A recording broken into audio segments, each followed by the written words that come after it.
Travis Green here at the Aspen Institute Community Strategies Group, and we're so happy that you can join us. Good afternoon on the East Coast, still the morning on the West Coast. Welcome to today's webinar on Working Bridges, the business case for helping rural families get ahead. This is part of a Rufus Refresher webinar series put on by the Aspen Institute Community Strategies Group with support from the Annie E. Casey Foundation, and we'd like to thank them for their support. For those of you who do not know, the Rural Family Economic Success Action Network is a group of practitioners organized around 28 family-focused goals, each of them an individual building block that leads to earn it, keep it, or grow it outcome. Earn it, working families earn a living that allows them to survive, thrive, raise their children in their community. Keep it, working families have access to and make good choices that safeguard their family income and lower their cost of living, forging stable and predictable financial lives. And grow it, working families accumulate and maintain assets that gain value and advance family and community prosperity over time. Our network has over 1,200 active practitioners, funders, leaders, and researchers. They come from many different kinds of organizations, and we're excited to announce that they also come from 49 different states. You may guess which urban state has no representation. To engage with the network, we encourage you to visit rufus.org. There you can join. You can also encourage your colleagues to join. We also tweet regularly about rural families and what you can do to help them using our Twitter handle @AspenCSG. Follow us and we'll follow you. Also, if you tweet a message with the hashtag Rural Families that profiles your work, we'll be excited to retweet that as well. Finally, to find webinars like this one, they're all archived along with our action alerts, data, and tools at rufus.org. So that's your go-to place for everything Rufus. Some quick notes on today's participation. You are all muted now. If during the presentation you have a clarifying question, go ahead and type it into that question box. At the end of our segments today, we have two segments. We'll pause for bigger questions. You can use the raise hand icon on your bar, your GoToMeeting bar, and we'll unmute your phone so that you can share your question with the group. Alternatively, if you're phone shy and you would rather not ask the question out loud, you can go ahead and type it into the box and we'll answer your question for you. If you have any technical problems during today's webinar, a very capable member of our staff, Kristen, is standing by. You can call or email her and she will help you troubleshoot any problems. So on today's webinar, I'm going to turn it over to Janet Topolsky, who's the Executive Director here at the Aspen Institute Community Strategies Group. She's been working on Rufus from its beginning and is a big supporter of community and economic development in rural places. Janet, are you there? I am here. Thank you, Travis. So welcome to everybody today, and we're going to quickly get into the substance of our webinar today, Working Bridges up in Vermont. But I want to mention who else is on the call. Lisa Falcone is going to be our primary storyteller, presenter, and keeper of expert wisdom on this topic. She is the project director of Working Bridges at United Way of Chittenden County in Burlington, Vermont, but in the whole county, actually, and we'll be talking to her soon. Travis Green, who you just heard from, is a program associate at the Aspen Institute Community Strategies Group, and he just mentioned Kristen as well, who is also a program associate here at the Aspen Institute Community Strategies Group, and I am fortunate to be able to work with both of them. Today's story is a great one, and it's worth sort of mentioning. For those of you who have been around the Rufus Action Network for a while, you may know this, but most of you don't. We started this more than 10 years ago working with the Annie E. Casey Foundation, where we started convening teams from different places, rural places around the country, to learn from each other. What are you doing that are helping rural families get ahead, helping rural families earn it, keep more of what they earn, and grow it into assets over time? And in one of those convenings, we had teams from New Hampshire, Vermont, and Maine. And I recall there was someone on the New Hampshire team, I'm sorry, on the Vermont team that was from United Way of Chittenden County, but that's before Lisa Falcone worked there. But I think that the team from Chittenden County and Vermont really got a little bit of Rufus oomph at that convening we did, which was probably 7 or 8 years ago. And a program got developed, and this program, Working Bridges, got developed. We heard about it at some point a few years ago, and we did one of our Rufus Action Network alerts about this program. And we were so impressed in talking with Lisa and other people in the area about the program that we were able to partner with CFED. Many of you know about CFED, which is a national organization that focuses on asset building and really manages a lot of asset building networks around the country. CFED has every 2 years they have an annual, not every 2 years they have an annual conference. That would be funny, wouldn't it? Every 2 years they have a conference called the Asset Learning Conference. And we were able to partner with them to put a rural-focused panel together 2 years ago. And we asked Lisa to present this story at that panel. It was really well received, and a lot of people were inspired by it, including someone from PBS who was sitting in the room, then ended up doing a segment on it for PBS, which you can watch, and we'll give you the, it's a short video, we'll give you the link for that later. So they have been going and growing, and especially after that PBS segment, there's been a lot of interest in this program, and Lisa spent a lot of time talking to other people about how you might apply these principles where you are in other rural parts of the country. So we want you to hear this whole story today because not everyone's had access to it, and to be able to ask your questions, how it started, where it's going, and how you might be able to adapt it yourself.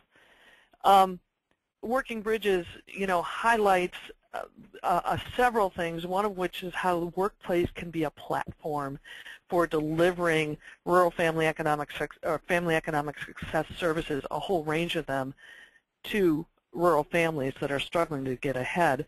But I think she's really going to talk a little later in the second half of her presentation also about what we are now calling the second benefits cliff, and about addressing barriers for lower wage workers and models for paying for quality service delivery. So we're going to dig into this a little more later today.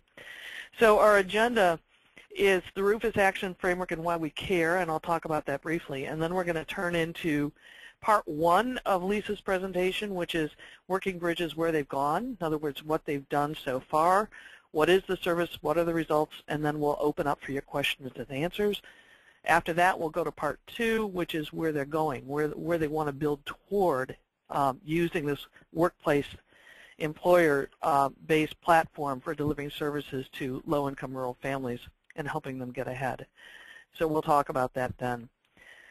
So let me just quickly note, and Travis mentioned this a few minutes ago, the Rufus Action Framework is really focused around how do you bring into being earn it, keep it, and grow it. How do you help, as I said before, low-income rural families earn it, keep more of what they earn, and grow it into assets over time? And each one of these primary three goals, earn it, keep it, and grow it, has sub-goals in our framework, and you can find this on our website, rufus.org. But what's so strong about this Working Bridges story is by using the workplace as a platform, Lisa and her colleagues and the program they put together are able to help low-income workers at any of the employers that are part of Working Bridges work on any and all of these goals at the workplace without going somewhere else. And that really, we call this in the Rufus world quilting. Can you quilt goals together and work on more than one goal with a low-income rural worker or rural family member at the same time? What this story will tell us, I think, is that the workplace is a really strong platform for doing just that. So without further ado, we are going to turn this over to Lisa Falcone, and she is going to start talking to us about Working Bridges and where they've gone. So Lisa, your turn. Great. Thank you so much, Janet. I love the analogy of the quilting. Being from Vermont, we love quilts up here. It's very cozy and homespun, which is typically how people view Vermont.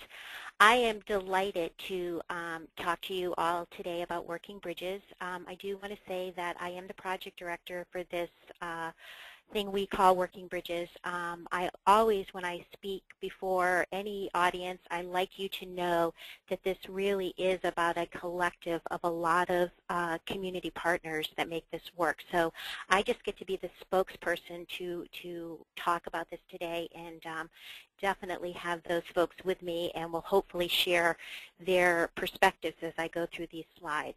The first thing you're looking at is a picture of the city of Burlington, which is our largest city in Vermont. It's where I'm actually, I'm not in Burlington right now, about 5 minutes away. I wanted to start there so you have a perspective on Vermont and Chittenden County, the county that I work in through Working Bridges. I work for the United Way of Chittenden County, and the community that we are focused on is a community of the whole county is about 150,000 people.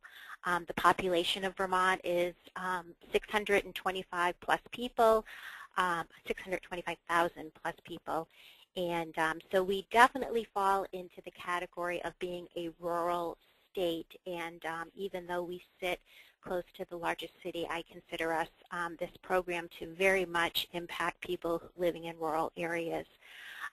Just to give you a bit of perspective on Vermont, I do want to emphasize, I know people think of us as this pristine, beautiful place known for maple syrup.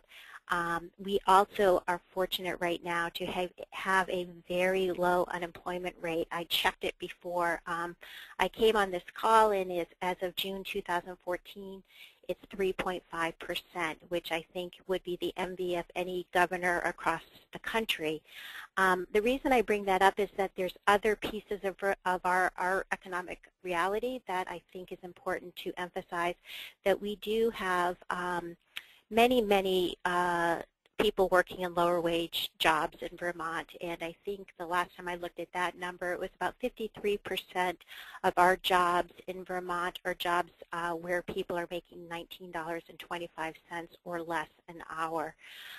We have a high level of underemployment, and the other factor that really impacts the work we do is that the cost of living in Vermont is considered high, with an issue particularly around affordable housing.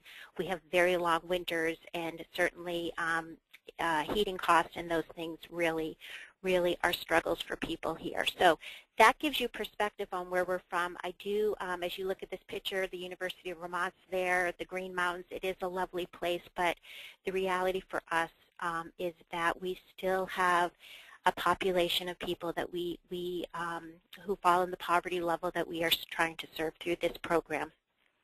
Janet, if you want to switch slides. So quickly, let me give you a perspective on what is Working Bridges. When I talk about this, I really want to emphasize the fact that what we call it is an employer collaborative. It's public-private, it's multi-sectored, and my role at the United Way is to really facilitate it and bring it together and make it work. One of the things that I cannot emphasize enough is the uniqueness of bringing together the business and social service sectors for the common good of our community, and that's really what we are trying to do. Our focus has always been on business solutions. We approach this not from a social service perspective, but from the perspective of what's in it for the employer. And we started this by talking about job retention, productivity, and advancement of workers earning between $10 and $19 per hour.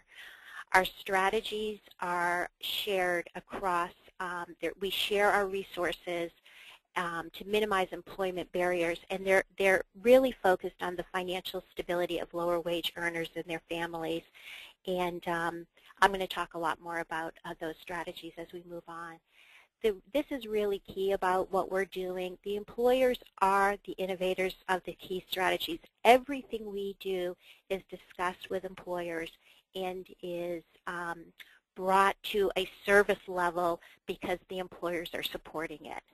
And then the workplace is the platform for services. Everything we do when we are serving employees is done at the workplace. We're not sending them to this center or that center. We bring the services into the workplace.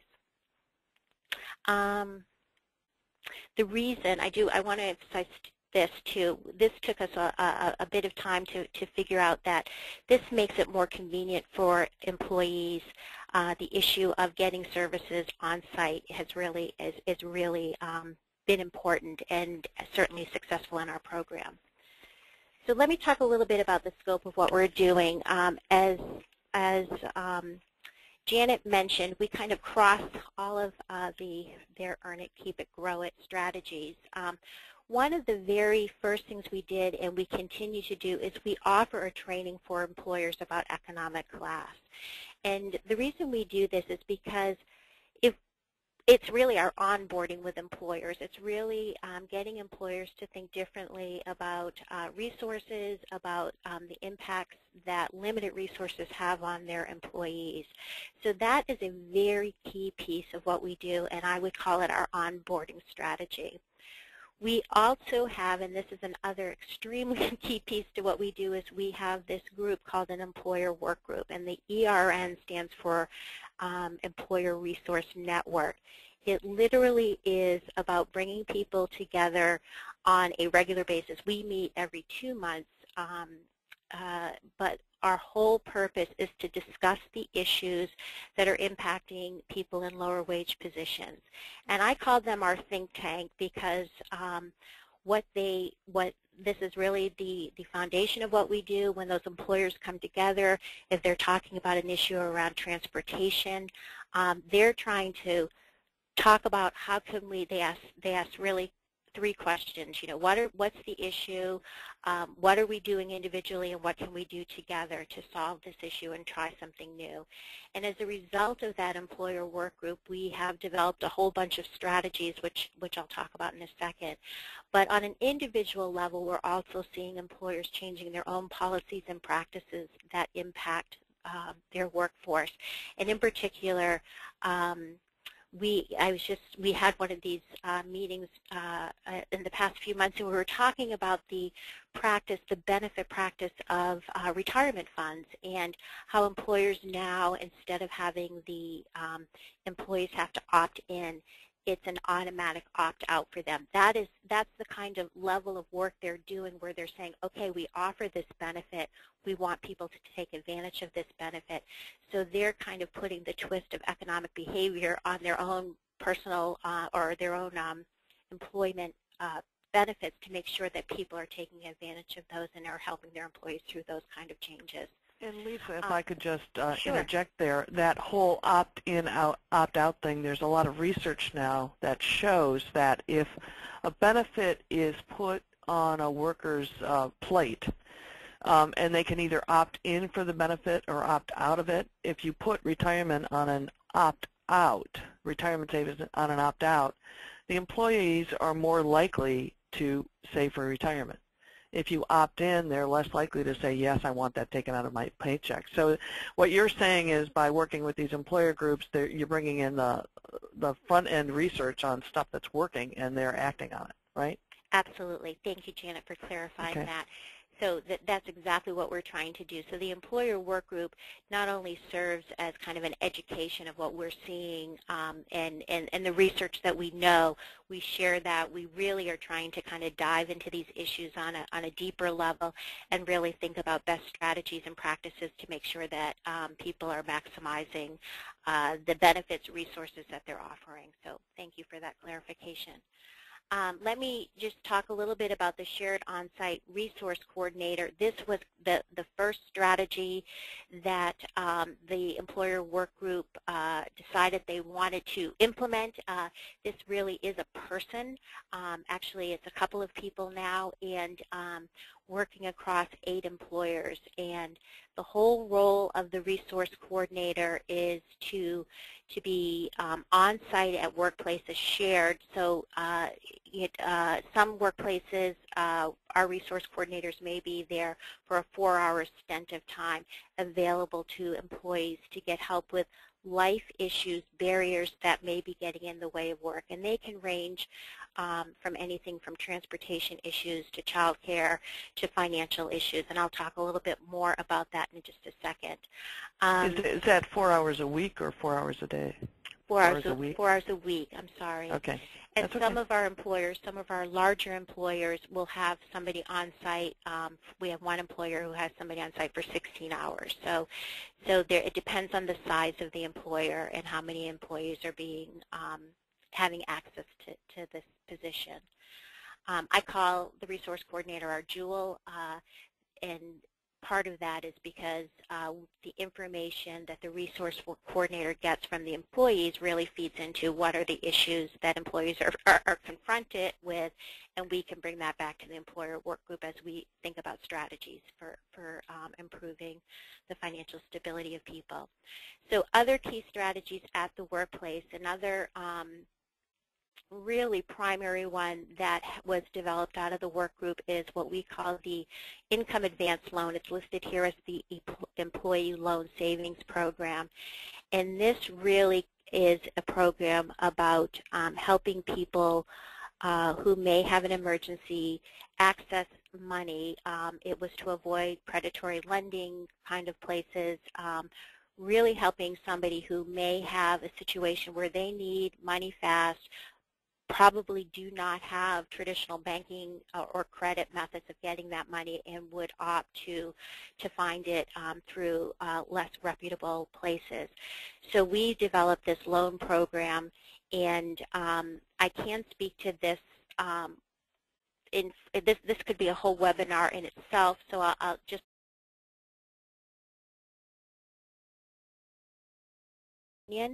It is designed to help people meet emergency needs.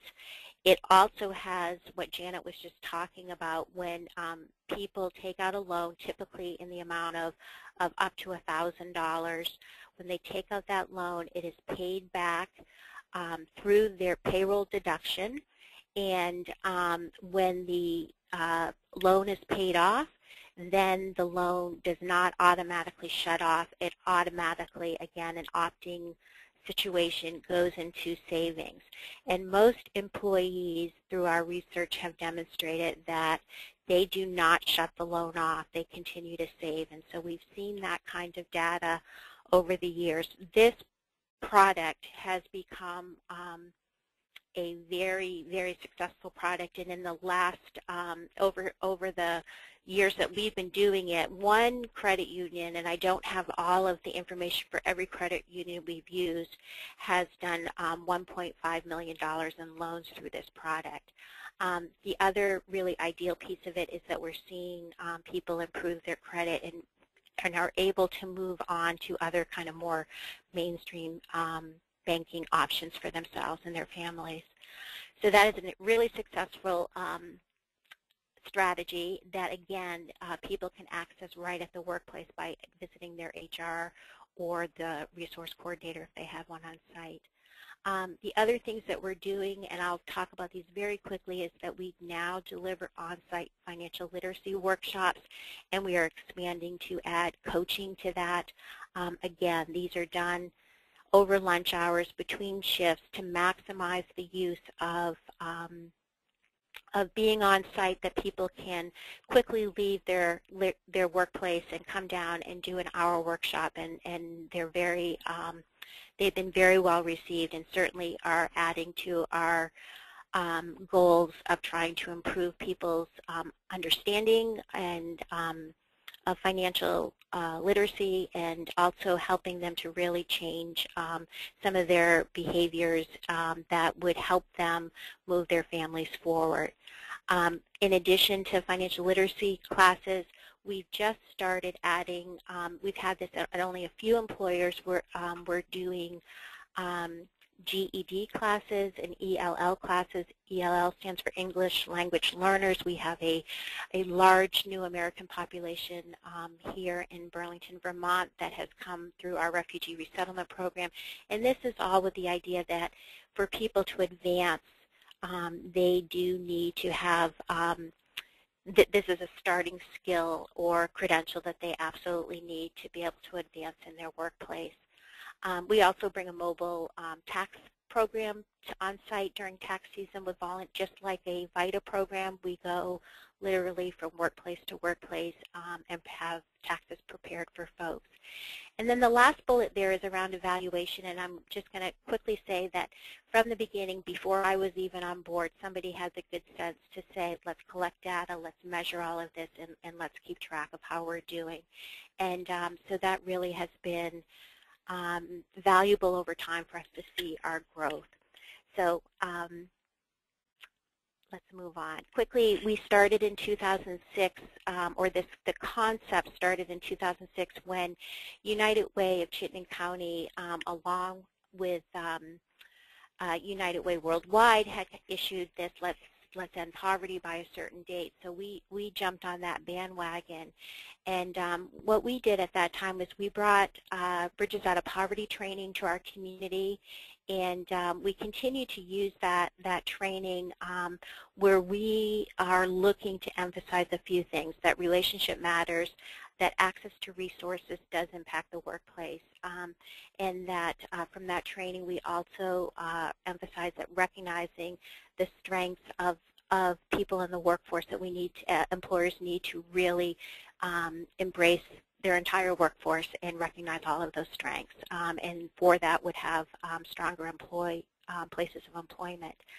So employers loved it, and they requested action and created that initial employer work group, and that's kind of our story of getting started. At the same time, employers, again, back in 2006, 2007, I like to note that was pre-2008 when the Great Recession hit. Here in Vermont, unemployment was very low, and employers certainly had an issue with retention.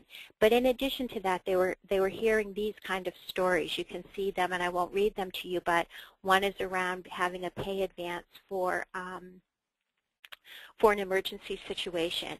Again, the employee to an HR director or personnel, and employers saying, I don't know, we don't do that, we don't know how to handle that.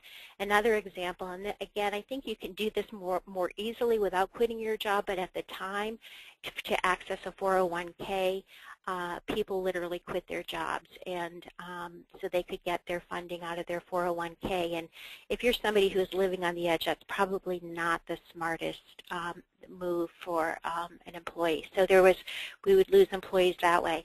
And then the last bullet, or whatever bubble, talks about just kind of the chaos that sometimes comes when you have limited resources and you're trying to manage childcare and other things, and how you rely on your family or other strategies that sometimes are not very reliable. So those were the kind of things that employers said, this is happening in our workplace and we don't know how to deal with it. This next slide is about what do we see, and this is literally from last year, 2013, the reasons employees seek assistance from the resource coordinator. So as you can see in our community, housing is the #1 issue, financial is the #2 issue, state benefits, child care, and legal. That was from 2013. And then in that big other bucket, it just demonstrates that a lot of people come to the resource coordinator for a number of different issues, and I've listed some of those down there: transportation, health insurance, employee education, child education. Those are the types of things. Really what we're trying to do here is help people manage both their stress that comes with trying to deal with these issues so that they can be more productive at work, but also certainly trying to get to a level of stability for them at work. But that's an example of the issues that we see. Janet, you can flip. So when you look at our model before Working Bridges started, this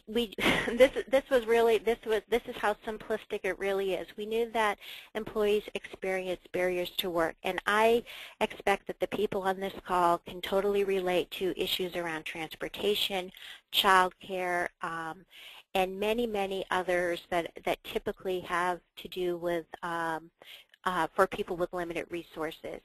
So we knew that employees were having these issues, and we knew that employers were not suited to really deal with these issues. And we also knew that there are community resources available for people, but the employees didn't know how to connect to those resources, or if they did know about a resource, one of the examples we use often is a food shelf that was only open for 2 hours on a certain day of the week. People couldn't access that resource if they were working people.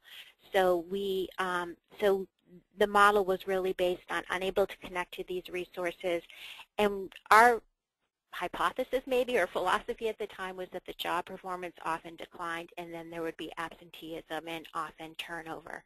So that was before Working Bridges, and really the simplistic model, if you flip that slide, Janet, was really about kind of changing from moving downward that cycle to an upward cycle. And what we have done to make that happen is we have added through the resource coordinator an ability for people to connect to the needed resources, and as well as the programs that we're bringing on-site to the workplace. And as a result of that, we've seen employee situations improve, and in terms of job retention, our employers, one of our employers, which is Rhino Foods, is our test of studying their retention, and we have shown an incredible change of going from a high turnover rate to really being able to retain their employees. So we know that this is working. Do you want to flip, Janet? So here's the triple lens of what we see for results. In terms of our employees, we certainly know that they're able to access resources. They're retaining jobs. I just talked about Rhino Foods, and before we started this project, Rhino Foods had an incredible turnover rate, and in the world of business, that means money. I mean, it means it's a high cost for the organization or the business. So they were very anxious from a business sense to really change that situation. We know that we're improving financial stability, and I'm going to talk a little bit more about that directly through the loan program results. And then this last thing around standard practice of privacy and dignity.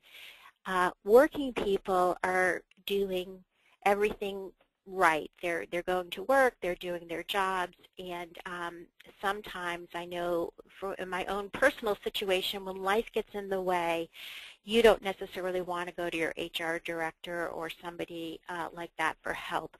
So this is a way for us to have these services and have these changes in policies that really respect the privacy and dignity of the employees. The employers, again, are really, really seeing benefit in terms of their turnover. But some other added benefits that aren't listed there are that we have taken a look at and measured over time is that employers said they don't know how to do this work, and yet oftentimes managers and supervisors and HR people are faced or confronted with the life issues of people in their workplace. And one of the other measurements that we have looked at over time is the reduction of the employer's time, dealing with these issues. So again, it's a cost saving for the employer who can do their real jobs, their real work, while whatever that might be, making ice cream cookies or running a part of the hospital or whatever they do instead of dealing with these issues. And then from the community perspective, and we have not necessarily been as good at this piece of it, but we certainly think it is having a super positive impact from a community perspective. Janet, do you want to flip for? So in terms of the employee loan savings program or the income advance loan, I just wanted to give you some real specifics on what kind of impact. I mentioned that we have this is just one credit union in our area, has done $1.5 million in loans to employees at 28 different employers. Actually, that involves 2 credit unions. I apologize. And then there is, we know we can demonstrate that employees have started to save and are building credit. The other piece that that we have really started to influence, and we just recently, our loan product was selected by the Filings Research Institute and is being studied in a number of different locations across the country. But we feel like this loan product is a real alternative to predatory lenders. We in the state of Vermont do not have storefronts. We do have legislation that does not allow for storefronts. By storefronts, you mean you don't have payday lenders? Is that what you mean? Correct. Correct. Okay. We don't have ahead. those in Vermont, but there's this thing called the Internet that does come to Vermont, and every once in a while we definitely have employees who are accessing these kind of loans. Our resource coordinator, our very first resource coordinator, her very first issue that she dealt with was an employee coming to her that said, I need a loan to pay back the loan I took out.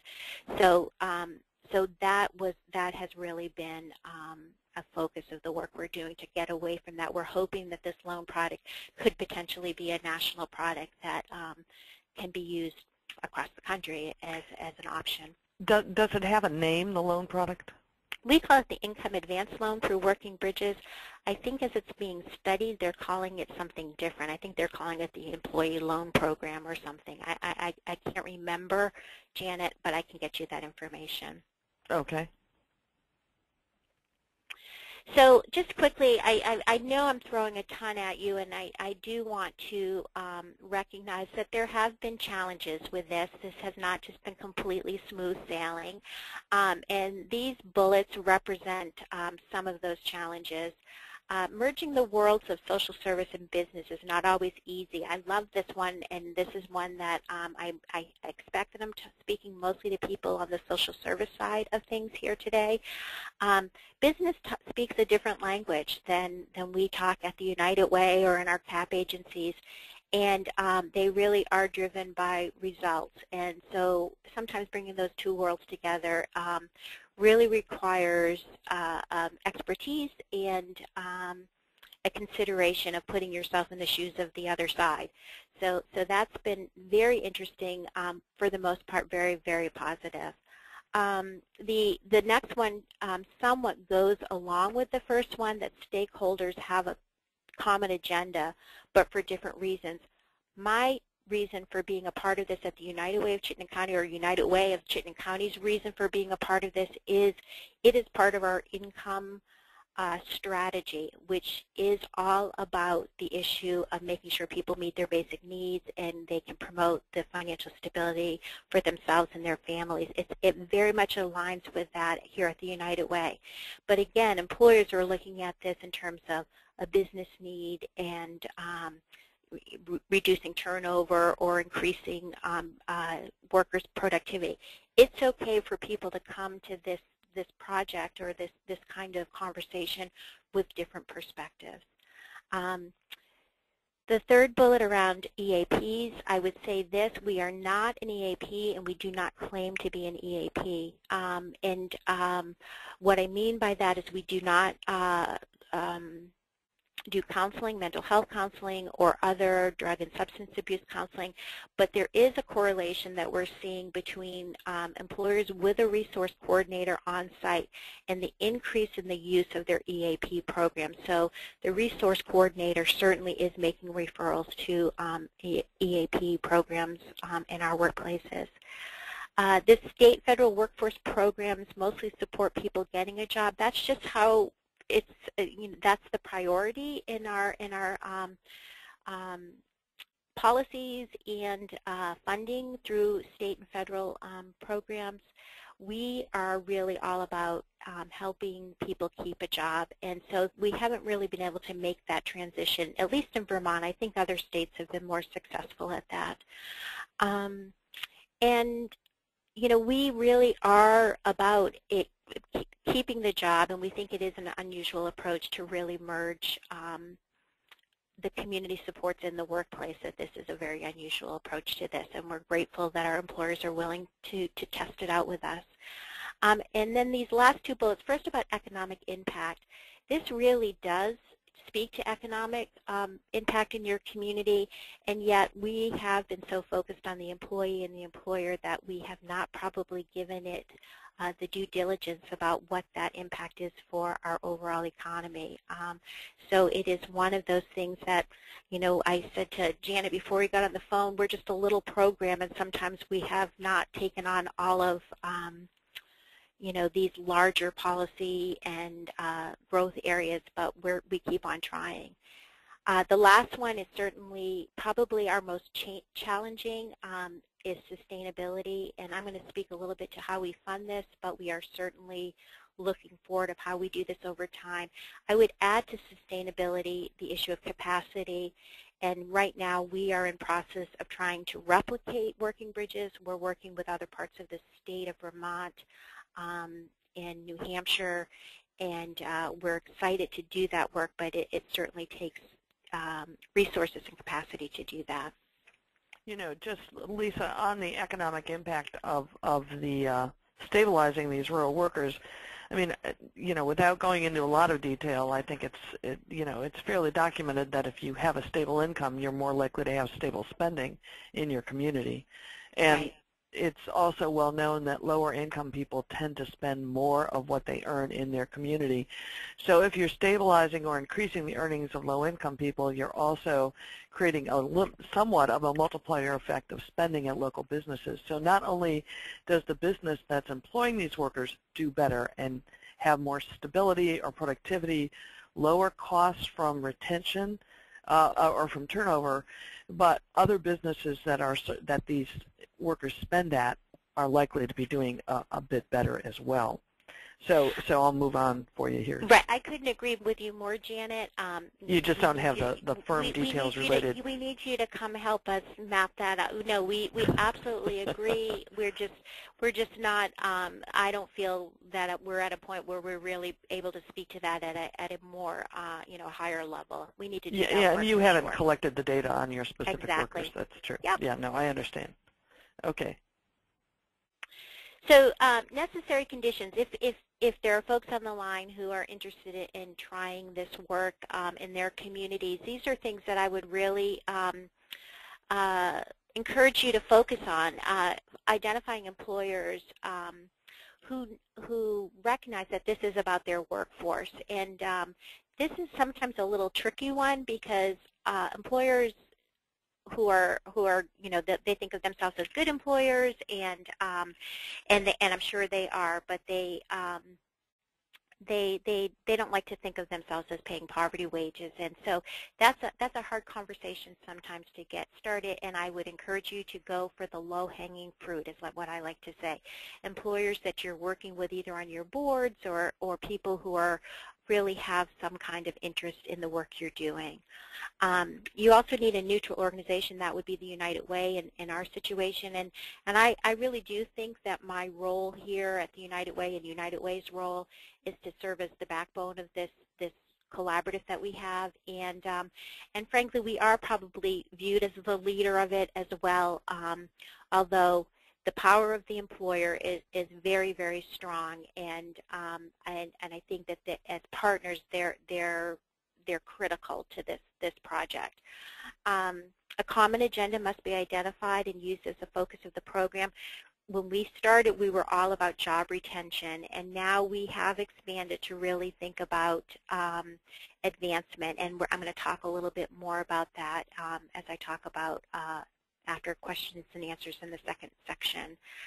The other thing that I always encourage people to think about is finding those champion employers. I do have a group of advisory employers who are really key to the vision of the whole project, not about the issues necessarily, but how do we keep this together. And the Rhino Foods is one of those. Ted Castle from Rhino Foods, and our hospital, and some of our early employers played that role and continue to play that role, and it's very, very important. The other thing that I just encourage you to think about, this is really a very different way of doing business.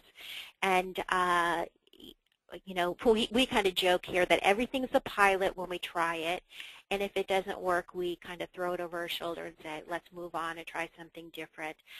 You really need to be open to change, trying innovative ideas, and the words can't really exist, although I just used that, and the other word, we tried that before. Sometimes trying things in a different way could really make a difference. And lastly, I would say that this is not a social service program being delivered telling business how to do their business. It is really about a collective community impact approach, and that is really important to this work.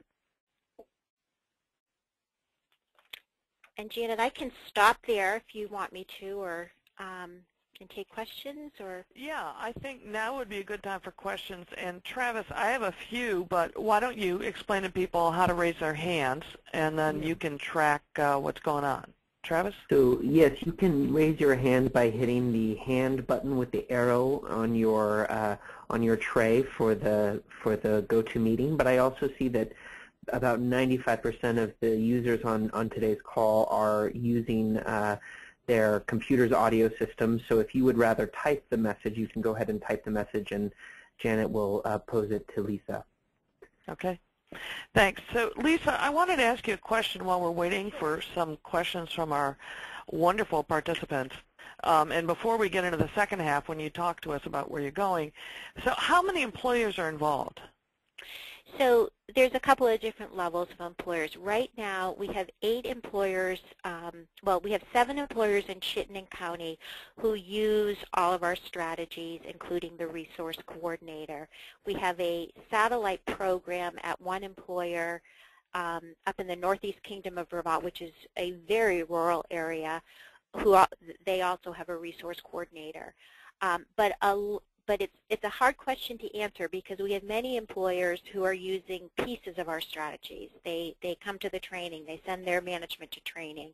They come to the employer work group. We have employers that are using the income advance loan. So those employers are in the vicinity of, I kind of lose track of them, but I would say active employers and using other strategies besides the resource coordinator is about another 20 employers in Chittenden County. Then we have something, bubbling, not more than bubbling, actually ready to launch in the most eastern side of our state that borders with New Hampshire, and they are ready to launch with 9 employers over there, 8 or 9 employers, I forget, and as well as another site down in Windham County, United Way of Windham County, has been working with 5 employers down in that area. So there's little pockets happening, but the actual overall, we talk around 35 to 40 employers that are now actively involved in Vermont. Okay, well, so we have a question here from Sandra Lee, and I lost the question. Travis, can you find it? Yeah. Oh, I think it was Sandra Lee in Arkansas asked something about how did you initially get do them. Here we go. Here we go. I've got it. Okay, read it if you would. So Sandra Lee asked, do employers bear any of the cost for the on-site resource coordinator?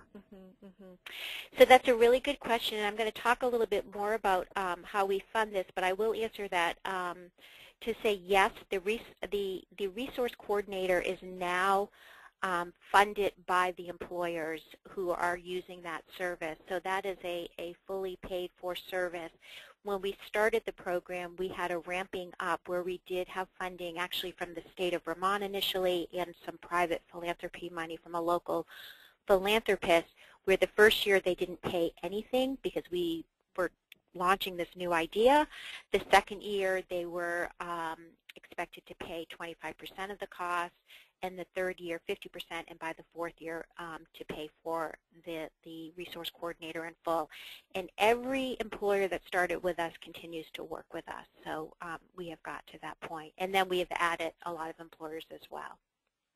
Right. So just to follow up on that, so if I'm an employer and I'm sharing the cost of the resource coordinator, right? So there's certain dues, or what you would call it, fees for sharing the resource coordinator. What if I'm just using one of the other services, like the loan product? How does the employer contribute there? Right. The employer builds a relationship with the credit union, and I do believe that there's it depends on the relationship between the employer and the credit union. For example, our hospital, which is a large employer of 8,000 people, they have a credit union on site. They use the loan program. They do not pay an additional fee to have that product available to their employees. Some United Way of Chittenden County also has the loan program, and we pay a small fee, annual fee. I think it's literally $300. I could have that wrong, but it is a very nominal fee when you think about the benefit that it gives to employees. So that's the cost.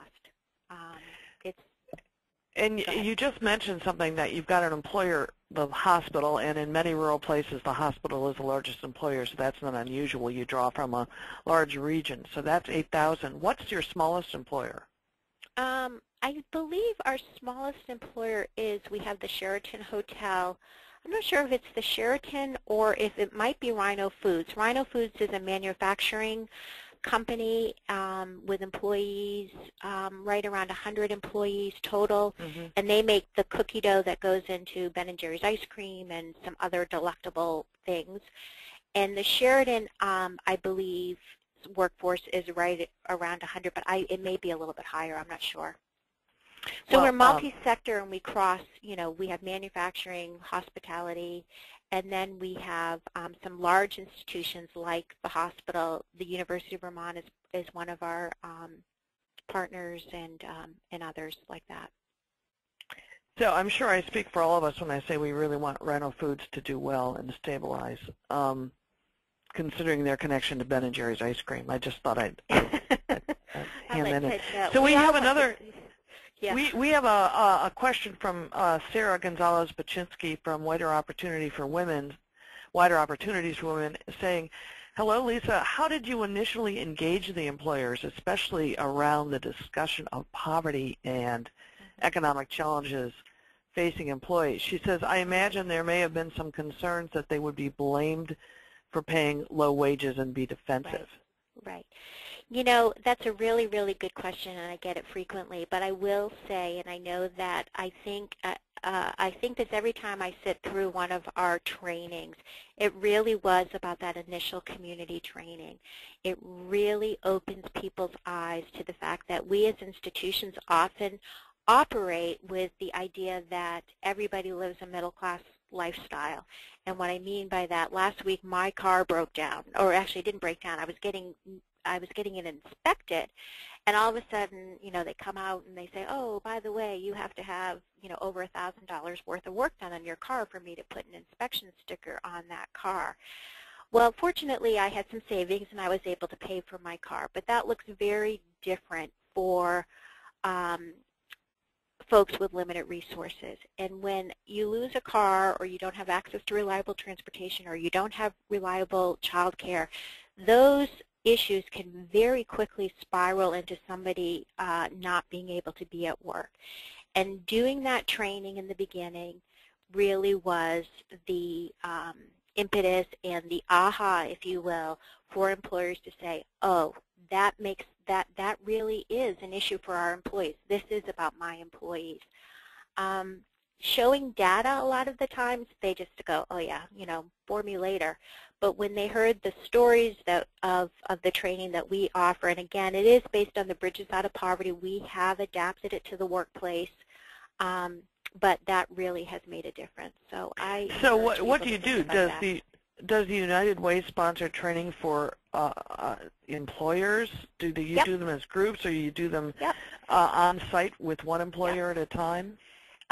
All of the above. We typically offer it as a standing training. We do it quarterly now, where people will start calling and saying, oh, we want a training, and they might have new supervisors or new managers, or we might have a new employer, and they come to that training. But sometimes when I have a company thinking about doing, bringing a resource coordinator on site, a new company for us is called Food Science Corporation. They do animal supplements and manufacturing firm, and when they decided they wanted the resource coordinator, we went to their site and did a a cross management and supervisor training for about 30 people to make that happen. And so who pays for that? When that happens, yeah, who pays for that? So it's a pretty inexpensive training.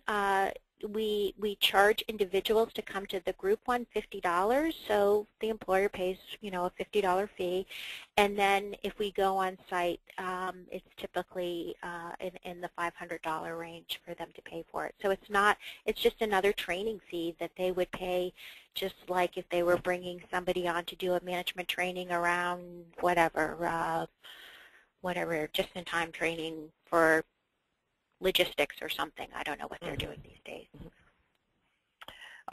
Once again, we encourage people to write in any questions that you have or to raise your hand, and we'll call on you and actually hear your lovely voices if you have questions. I wanted to also ask you about from the employers. You mentioned that you've got an advisory group. Mm-hmm. And who is it? Is it the CEO of these companies? Is it the HR? Who's really active? And how important is it to have the CEO versus someone else? What are you finding there? Right. So let me speak to that. We are. I meant to mention this, and a little bit of nervousness, but when we first started this project called Working Bridges, we did look at the Source in Michigan, which is another excellent program. They evolved out of Cascade Engineering in Michigan. I don't know if anybody's on the line. They are very much focused on bringing the CEO to the table, and we do that too when we're talking about this program. But the active once we kind of get the CEO hooked, we have found it more difficult to keep the CEO continually coming back to the table. So we work primarily with HR folks and sometimes supervisors of big departments that have people who fall into the kind of the wage category that are trying to be really proactive. At the University of Vermont, we have a woman who oversees the facilities and custodial staff, and she's very active in our project. So the CEO is very important to understanding this and getting buy-in for the company, but we have worked with typically other people in the organization as an ongoing strategy. I have an interesting question here from Sandra again saying, what role does the Chamber of Commerce play in recruiting employers, or do they? Has the Chamber been active in this at all? Right. So that's excellent. I've been doing this work now for 4 years. I think they were involved with us when we were getting started, maybe less so now. The idea of focusing on lower wage workers, you do get, for lack of a better word, a little bit of pushback from employers about, well, that's not me, this is not my place of employment. So the Chamber has not been terribly active, although I am, I think it's next week or the week after, speaking to the Chamber about Working Bridges. So particularly around the loan product that I've been talking about, they've become more and more interested in some of the strategies. So I'm doing a presentation for them next week. But for the most part, I would say they have not been active in this project. It's not that they can't be, though. I think it depends on your community. It just has not been our focus. You know, the program you mentioned in Michigan was actually started by a local business, correct? So Cascade Engineering is the business, and they did something where they brought a woman on site, and I don't think they called her a resource coordinator. I know her first name is Joyce, and they hired from what they called out there, this is not my terminology, this is theirs, from the welfare program in Michigan, 100 new employees. And Joyce's job was really to help these folks, kind of manage their way and be, employed and deal with these life issues. So our resource coordinator, when we built that, how we do it here in Vermont, we looked at that model. That has now spun out of the Cascade Engineering, has now spun into an organization called the Source, and that runs as an employer network out in Michigan. So and we'll they make are sure. similar, and they are very similar to us. In fact, I talk to their executive director monthly. Very similar, and there are other great programs across the country. But we are run through the United Way, which makes us somewhat different. We are not a standalone organization. Mm-hmm. And I wondered one other thing, and then we're going to move into the second half, although we have one more question now. Because you're a United Way, you actually have some relationships with businesses because Right. a United Way is connected to workplace giving, and so you built connections with a lot of businesses for them to establish workplace giving programs, which are then, the giving is then designated for certain qualified charities in the area. So how important was the fact that you had some connections with employers at the start, sort of the way that a chamber would? Right, right. I think that was important. I think we did have relationships with employers, which when I talked about if you consider doing this in your community, I do suggest to any organization, look to your boards, look to who do you have a relationship with. So that I do think has been really important. I do want to stress that this is not a way for United Way to increase our campaign, although we have seen incredible relevancy or changing our relevancy in our community by offering working bridges. So we do have some companies that have the resource coordinator and do not do a campaign, an employer campaign through United Way. So there's no real kind of you have to do this to get this sort of strategy in here. It definitely is. I think United Way is well positioned to be that neutral backbone organization and lead this, but yet we do have those relationships with employers, and particularly in Burlington, Vermont, our United Way of Chittenden County has been, I think, is a highly, highly respected organization.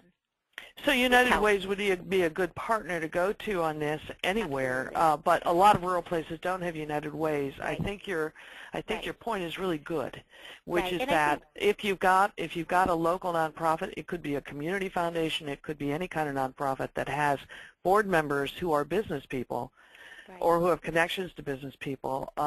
You can start by talking to a group of those people and saying, look at how much sense this makes. Could we do this right. here? Right. Cynthia Sharon from Garrett County, Maryland, and Cynthia, I have to say, Kristen, who's on the phone from Aspen CSG, and I spent all of last week in Garrett County, Maryland, far western Maryland, out near West Virginia and Pennsylvania, for those of you who don't know, very rural. Cynthia is asking us, what are the loan terms, the interest rate and loan term for the Working Bridges lending model typically charged by the credit unions? So that's a really good question, and we've seen it be as low as 14%, and I think at one point as high as 17%, which may seem like a higher interest rate, but we are dealing with not checking credit. So so for the kind of loan that it is, I think it's extremely reasonable based on what you would be paying at potentially 200% if you were going through what did you call them, Janet? Payday lenders. A payday lender, any kind of predatory lending product. Right. So that's what we and in our area, we definitely have credit unions kind of keeping track of what the other credit union is doing. So there's a little bit of competition there, because we have more than one credit union providing the product. So let me suggest that we move on to part 2 now, and thank everybody for their questions. Keep them coming. You can even send them while Lisa is speaking. And let's just talk a little bit about where they're going now that they've done Working Bridges 1.0. What are their aspirations for using this platform to do even better by low-income working people, to the point that they may not be low-income anymore? And really, in the same way we talked about the focus goals for what they've done so far, what we see from the Rufus standpoint on where they're going in relation to the Rufus goals is they're really trying to focus more now on helping these workers get ahead in their careers by focusing on EARN IT goals 3, 9, and 10. Do they have education, training, diplomas, or credentials they need to start on a career ladder? Are they upgrading skills and education credentials? Are they maybe advancing on a career pathway? And although these may be long-term goals, let's talk a little bit with Lisa about what they're doing on this front at this point. Go ahead, Lisa. Sure. So I'm going to start just by re-emphasizing this whole concept of the workplace as a platform for direct services.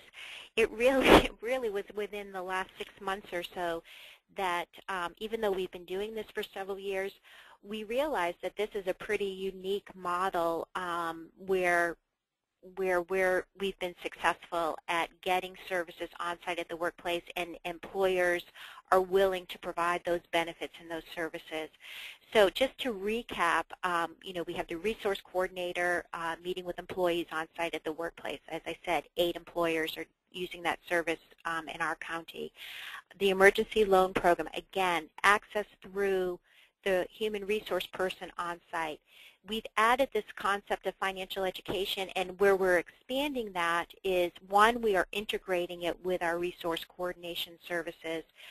Every time somebody talks to the resource coordinator about a financial issue, we're really trying to use the financial education and hopefully coaching that we are adding as a way to really change people's situation. And again, all of that is happening on site.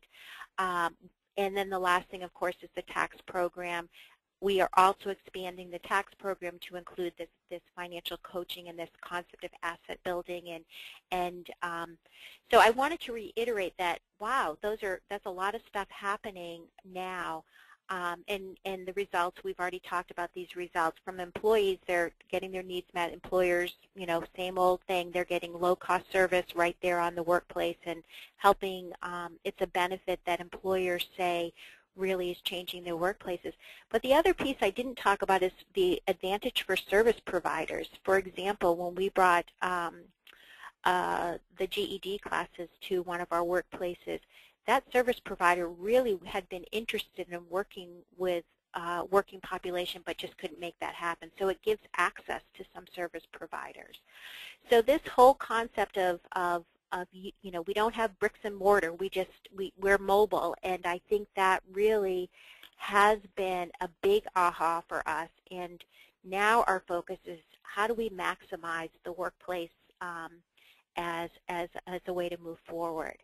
Now, before I go into some of kind of the things, one of the things that we are talking a lot about are the kind of bigger issues. We talked about the economic impact, but another really big issue for us is this thing we call the benefits cliff. And let me just say that we consider employment, working people, the job as a path out of poverty towards self-sufficiency, and we think that anybody who wants to work should be able to work. And I think I say that as in Working Bridges, I think that is also the philosophy of our state in terms of our state programs.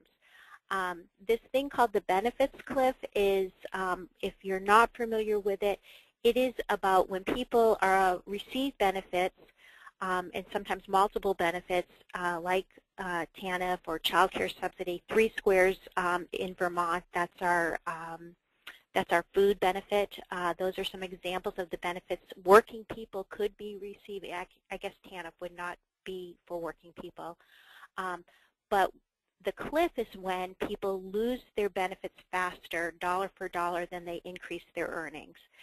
So most of us think of the benefit cliff as the first cliff, when you go from unemployment to employment. In our state, we have what's called reach out. People might be receiving that benefit, and when they become employed, it's cut off. So that's what typically is called the first cliff.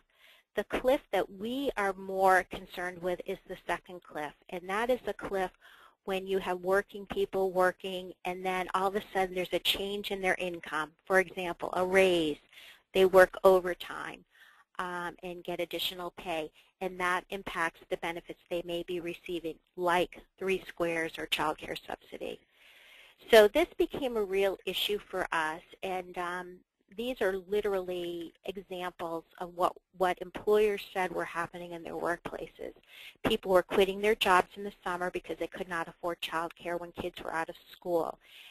Typically had not planned for child care in advance, so that really became a problem for people. People were turning down annual pay increases, refusing shift work that pays a differential. What I mean by that, if you're working an evening shift, you get paid time and a half or something like that, which could impact their overall income. And employees were asking for reduced hours. And certainly another employer told us that folks did not want to work overtime because it would impact their benefits.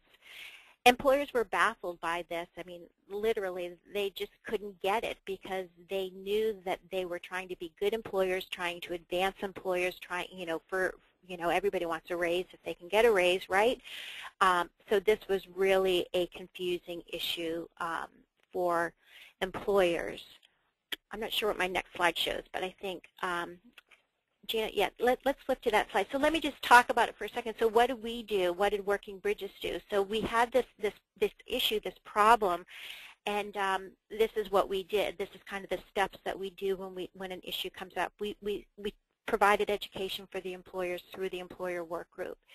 And one of the things that I often tell employers is that when a 50-cent an hour raise can set an employee back financially, the employee is making a very sound financial decision for his or her family by refusing that raise, because it could result in a benefit that is worth much more than 50 cents an hour being cut for that employee. So it's a real good decision, but still looked at by the employer, and rightfully so, as kind of a disincentive for promoting that person. And so something that we need to think about, and how can we do that better is really what we're trying to do. We gathered a whole bunch of stakeholders to discuss the benefits cliff, including our Secretary of Human Services in the state, and we really wanted to think about what can we do collectively for possible solutions. And we had a very robust conversation, and I think we are all on the same page that we certainly want to have policies and practices both at the employer level and at the state level that encourage employment and advancement and do not serve as a disincentive for work. So that's really where we are. We have in our at a policy level this past year, our state legislature did look at some asset limit strategies that potentially helped with the benefits cliff, but again, it was more directed towards that first cliff, not the second cliff. We also, as a state, have additional money in a state-earned income tax credit that helps, but certainly does not completely address the cliff issue. So at this point in time, I would say it's on our plate, and we continue to look at this issue as one that is really critical to advancing people in the workplace. So if anybody's on the line with great ideas, we would love to hear them. Just so you know, we really are looking beyond retention. Our focus for Working Bridges 1.0 that I like to joke about was really about all about job retention. But again, a sort of new revelation for us is that job retention in a low-wage position should not just be, we don't want people to stay there, that it is not the end game, that we really are about advancing people. So looking forward, our strategies are more about what needs to be in place to allow for people to move forward. Again, I talked about GED in English language learning classes at the workplace. That's a start for us. We're trying to expand some of that work. Even our financial literacy program, which I also addressed, as we're expanding it to, in the first few years we did it, we got people to a point of, setting goals and budgeting and all that sort of thing. Now our focus really is how do you build your assets. We've added that component to our education and trying to maximize benefits at work as well. We're partnering with our community college system and other partners to think about workforce training and aligning that with available jobs so that we are starting to move into that area that if you're working at the Sheraton Hotel and you're working in a service level job, what skills do you need to move up either to be a lead or a supervisor, and can we have a hospitality program that we could provide at the workplace that could cross some of our employers, and those are the kind of things we're looking at. Addressing systemic issues resulting in disincentives for advancement. That really is about the benefits cliff, and we are, as I said, that's a work in progress. And the last thing I do want to talk about is just considering advancement when we evaluate retention. What I mean by that is the reality is there's good retention, and what we've tried to do over the last several years is to stop the churn that's caused by barriers to successful employment. So we're trying to stabilize people so that they can meet their basic needs in their jobs. But there's also what I call bad retention, and that's keeping somebody in their job too long when they could be moving forward. So we're trying to delineate those two kinds of retention and how do we evaluate. This is really an issue for employers because sometimes an employer just wants to keep a person, and when they see that person maybe jump to another employer because they have a better opportunity. At first it was some of our employers' feelings were hurt, and now we're seeing that they're understanding this is really a positive thing. So that gives you an idea of some of the ways we're moving forward. I know there's a lot of questions about how we fund what we do, and I spoke a little bit about the employers paying an annual fee that supports the on-site resource coordinator, and I can address that more if you would like. But again, that is based on the number of hours the resource coordinator is on-site at that workplace. It is not based on the number of employees served at the workplace. In addition to that, this really is taking, for how we look at this, it takes the employer fees combined with private grants and other philanthropy to support the programs that we offer. Currently, the FINRA Foundation is paying for our financial literacy workshops and classes. United Way of Chittenden County supports my position in this work, which is, again, very much aligned with the income strategy of the United Way in our community. So it really has taken a combination of funders.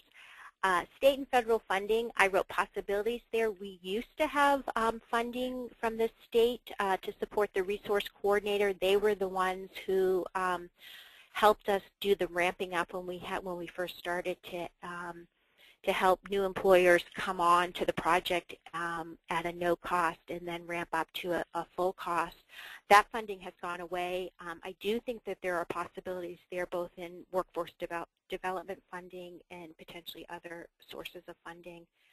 And then my last bullet, and he may even be listening, but sustainability really for us is an issue. And I come from this work. I actually come from this work from higher education, but there is we think there is a business model for what we are doing, and we're just not really, I'm just not really that savvy at coming up with that long-term sustainability. So we're working with a consultant to help us look at that and see how we might be able to do this work over time. And if we figure it out, I certainly will share it with anybody on the line of what we come up with once his work is complete. So that is where we stand right now with Working Bridges moving forward. Janet, do you have any questions? Yeah, you said that when we talked a little earlier, I think you said that the employers pay for about 50% of the program, or they cover the cost of the coordinators, right? Right. Thank you. Thank you. So overall, I mean, the real cost of, I mean, the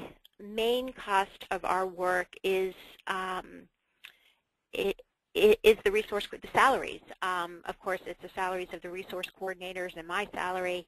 And the other programming is the work that we deliver. To deliver that work, you know, we pay some we use a CAP agency, our CAP agency, to provide training on the financial literacy side, so we pay for some of that. But the breakdown of our overall budget is about 50% employer fees and 50% other funding through private grants. And as I said, the state and federal funding right now has really dried up for us. I want to ask you another question, and it relates to, we do have a question from a participant that I'll pose in a minute. And by the way, anyone else who has questions right now, go ahead and pose them, because that's where we're going to next. But is there, can you document that the employers that are getting the, especially the ones using the coordinator, are they saving more in retention costs or productivity gains than what they're spending on the resource coordinator? Absolutely. Are they saving more in costs than they're spending on the coordinator? Absolutely. Is it a net gain? Absolutely. I mean, that's it really is. why. Is it a net gain? Yes. So again, using Rhino Foods as an example, their turnover rate. I think the number that we projected that they saved over time was around $164,000, and the cost to employers on an annual basis is $10,000. So it's certainly a, and I can speak for, I think I can speak for Ted, because I've heard Ted Castle is the CEO of Rhino Foods. I've heard him say this before. It certainly isn't all about working bridges, but it definitely is a high contributing factor to changing that turnover rate. So, I mean, it just strikes me how important this is. If any of you on this call, working in your region, your rural region, could go to employers and say, how would you like to spend $10,000 to save $164,000? I mean, it's a pretty easy sell. I mean, it at least opens the door and gets the conversation going. It seems to me that's quite important to be able to document those kinds of findings. From the business guy, or guy being gender neutral, from the business person's angle, you want to be able to sell this, as you have said before, in their self-interest. So what's in their self-interest? In their right. self-interest, a lot is, you know, cost savings, stable employee base, more productivity.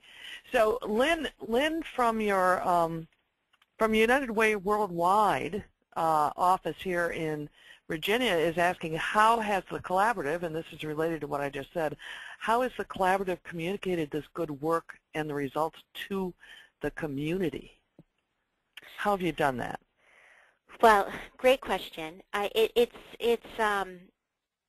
So again, I'm going to go back to my being a little homespun little organization doing this work and keeping our head down and trying to do the best we can for our community.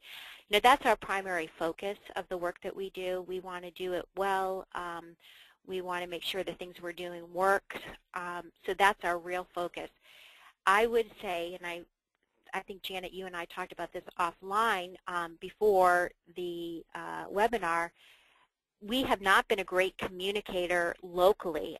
It's almost a cart before the horse, or horse before the cart. It really has been an issue for us.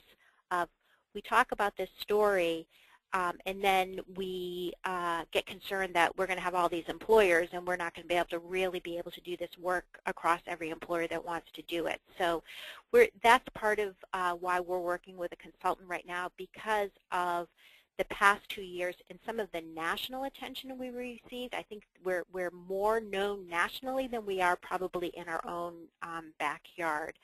I will mention, since Lynn is from United Way Worldwide, we are offering a Center of Excellence around working bridges, which is a United Way of offering a conference on a good practice, and that's happening in October. And I'm sure that they are going to be sending out information about that very shortly. So this is really, communications is just, you know, it's on the to-do list, but doesn't always get high priority. Well, we have one more question here from Cynthia Sharon again in Garrett County. She wanted to offer a comment on the benefit cliff issue. Great. She said, in regard to employees not wanting a payroll increase to prevent ineligibility for program benefit, it would be great if the program benefit might be quantified so that the employer would know the threshold needed for a payroll increase to offset the loss of the benefit. Perhaps another type of benefit could be provided, such as additional annual leave, which of course we all like, although the employer may not like that much. But have you had any conversations in that vein? I would say we have had those conversations. I mean, some of the child care benefit is a real big benefit that we see kind of the biggest drop-off. Of course, it's really hard to, it has to be done on an individual basis because of the way it is calculated. It's based on household income and number of people in the household. So it's not like at $16 an hour you see everybody drop off the cliff. That just isn't the way it works. And there's calculators that you can use online to, you know, put in kind of a family scenario to figure this out by state. So I would say we're having those conversations, and I think that even some of our employers are trying some small things. Have we gotten to a point where we feel like we have something that we can share across employers? I don't think we're there yet. Well, I do want to thank you for that. We're running out of time, so I'm going to turn this back over to Travis to close this out in just a minute. But I do want to say something and then put in another little plug. I want to really thank Lisa Falcone for sharing all of this, and Travis will talk about how all of the resources that have been mentioned and this webinar itself, as well as a PowerPoint, will be available at rufus.org. But I mentioned at the start of our webinar today that we really got to know Lisa and this project well when we worked with her to put together a presentation at the CFPD biannual Assets Learning Conference. There is another Assets Learning Conference happening in a few weeks, September 17th to 19th here in Washington, D.C. And I just want to mention that the Rufus Action Network is putting together another session there called Firm Connections, Rural Businesses, and Rural Asset Building. And in this particular session, we're going to have stories from 3 different places in the country that are actually working with low-income rural business owners and helping low-income rural business owners strengthen their business and strengthen their income along the way. So it's really focused on a lot of both earn it and grow it goals. So I want to mention that for any of you coming, please look for that. And also, we will be offering, if you still might be considering coming to that, the Action Network will be offering a special discount from our partner CFPD for people who want to register, and you'll be getting an email about that in the next couple days. So with that, I want to turn it back over to Travis to close us out. Travis? Thank you, Janet, and thank you, Lisa. It was great hearing your presentation today, and thank you to all of you for joining us today, and we appreciate your questions. And we will be posting the video from this webinar and the PowerPoint slides at rufus.org this week. We also want to let you know that we're your biggest fans, and we love stories like this Lisa story, and we want to hear more stories like it. So please send them to csg.program@aspeninst, and perhaps your story will be featured as a Rufus webinar in the future. We also encourage you to tweet #RuralFamilies, your ideas and your stories and your work. We'll retweet those for you, and we want to create a new dialogue about what's going on that's right in rural America as opposed to what's just wrong. And also, please, after this webinar ends, there's a quick survey. We really appreciate your taking a moment to tell us what you think, tell us what we can do better. Again, it only takes a minute. Please do that. So thank you so much for joining us today, and thank you to Lisa for her wonderful story.